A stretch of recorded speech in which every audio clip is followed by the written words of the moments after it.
Eң биринчиден жаз менен келген жаз перisi аттуу конкурстун жеңүүчүсү болбосоңор дагы катышуучу болгонуңар үчүн эң алгачкы сиңдим катышуучу болгон үчүн мен өтө кубанычтамын. Ошол сиңдим катары силерге дагы айтамын. Бардыгың көкүрөгүңдө келечегиң бар болсун, жүрөгүңдө отуң бар болсун. Бардык жакшылыкка ар дайым бетиңер менен турушуңарга мен тилектешмин. Токтой туруң агай.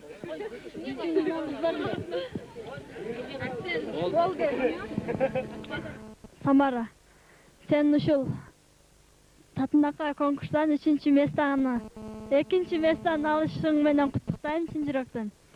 Рахмат, ушунчалык класска намыс алып бердиң. Мындан ары дагы чоң-чоң ийгиликтерге жетишип жүрөбүз. Мындан ары дагы окууларына ийгилик, дайым ушундай ден соолукта болуп, ойноп күлүп жүрө берсин.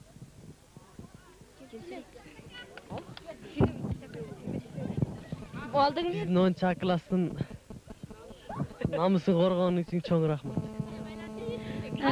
Кымбаттуу менин классташым Нарсулуу, сенин бүгүнкү эртеңки 9-май туулган күнүң менен куттуктап, сага чын ден соолук, узун өмүр каалайм. Жана тунук сүйүү каалап, ушу 9-чу класстын бардыгынан куттуктап кетем. Азыр биз тышакка кетип атабыз. Угалбат. Кымбаттуу досум Нарсулуу, сен эртеңки 9-май туулган күнүң менен куттуктайм. Сага дүйнөдө бардык сен нерселерди каалап, ушу арзаган менен таасир коелу. Кымбаттуу досум Нарсулуу, сен эртеңки 9-май туулган күнүң менен куттуктайм. Сага дүйнөдөгү бардык жакшы нерселерди каалайм. Сенин эртеңки туулган күнүң менен куттуктайм. Ушул бүгүнкү жаз периси болуп жаткан 1-чи орунга ээ болушуң менен куттуктап, сага дүйнөдө бардык нерселерди каалайм. Нарсулуу кызым, өмүрүң узун болсун, чын ден соолукта бол, ылайым бактылуу бол. Эртеңки туулган күнүң кут болсун. Сыйлыгың бүгүнкү орнуңда кутлук болсун. Биринчи орунду алышың менен куттуктайм. Дагы ушундай ийгиликтерге жетишиңди каалайм. Ошону каалап, сага тынчтык. Кымбаттуу досум Нарсулуу, сен бүгүн Assalamu alaikum agay. Бүгүнкү сиздин жана ушул коллективиңиздин баарыңыздардын жана ошол менен бирге эле ушул жалпы элибиздин улуу жеңиш майрамы менен куттуктаймын. Экинчиден, сиздерге кайрылар сурообуз, ушул улуу майрамды кандай маанайда өткөрүп жатасыздар? Ушул туурасында бизден домашний арсенал демекчи, домашний коллекцияга кичине интервью берип өтсөңүз. Жакшы, ажалындай бир нерсеси болуп атат да, мындай сага чоң рахмат. Биринчиси элдин, журттун атынан, экинчиси баягы өзүң айткандай Алла ыраазы болсун. Бүгүн өзүң көрдүң, көп нерсени мындай тартып көрдүк. Бул канча жылдан берки адамдардын кайгы муңун жазыш үчүн биз аз да болсо мектептин эсебинен мындай бир руханий байлыгын көтөргөнгө аракет кылдык. Өзүң көрдүң, күбө болдуң. Бул мындай алып карап көргөндө 7 кыздын өзүнүн таланты өзүнчө чоң нерсе экен. Ар кимисинин баасын мен өзүмчө ойлоймун. Ошол жерде болгон калыптар нак, дана, так баа берди деп эсептеймин да. Дагы мындан дагы бул жагында өзүбүзчө ой пикирлер бар. Мына бүгүн көрдүң, өзүң тамчы тамып атат. Ошол нерселердин токтотуштун бардыгынын үстүндө иштегенге аракет кылабыз деп ойлоймун. Алла рахым болсун. Рахмат. Эми менин экинчи суроом бар да. Бирок ушул биз өзүбүз көзүбүз менен көрдүк, жакшы күбө болуп, жакшы ушул оюн тамашаны жакшы көрмөн болуп карап турдук. Бирок элдин ичинде дагы ушундай бир суроолор, үдөмгө ойлор, нааразылыктар болуп атат да.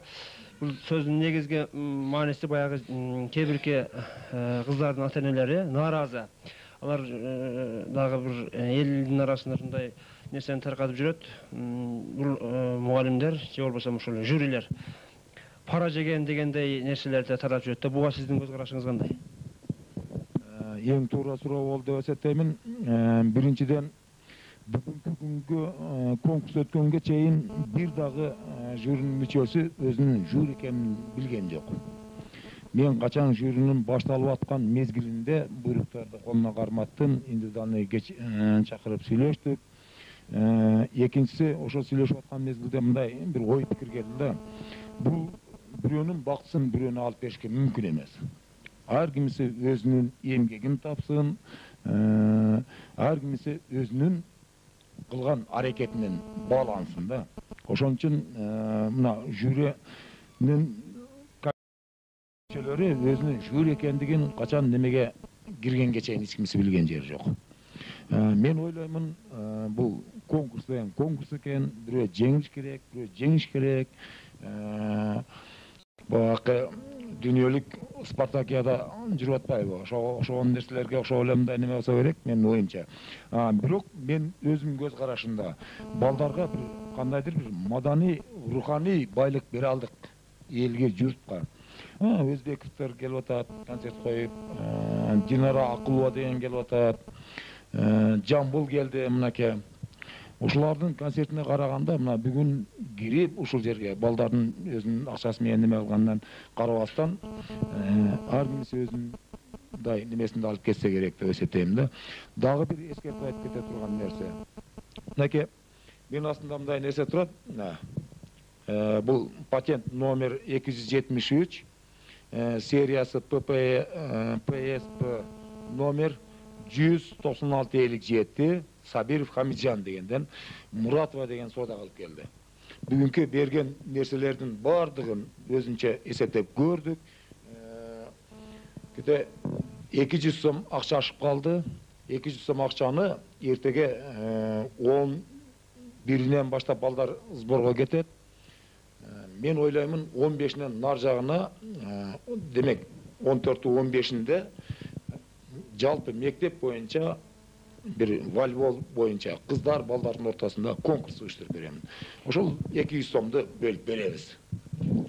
Бизде эми чындыгында өкмөттөн өзүң билесиң, өтө оор абалда, эч кимди колдой албайт экен. Мен ошондой деп ойлоймун. Ар ким өзүн колдосо, анан кийин мындай бир нерселерден алып кеткен болсо, жакшы нерсе болсо керек. Себеби балдарды каалайбызбы, каалабайбызбы, бул биздин келечегибиз. Балдардын келечеги үчүн биз күрөшүшүбүз керек. Берген интервьюңуз үчүн чоң рахмат. Ошону менен бирге сизге дагы бир жолу ушул улуу майрамыңыз менен куттуктап өтөбүз. Алдыңыздарга ушу иштериңизге чоң рахмат. Az jelip ketdi da. Көп нерсе бар. Yok, hatta bardın bu.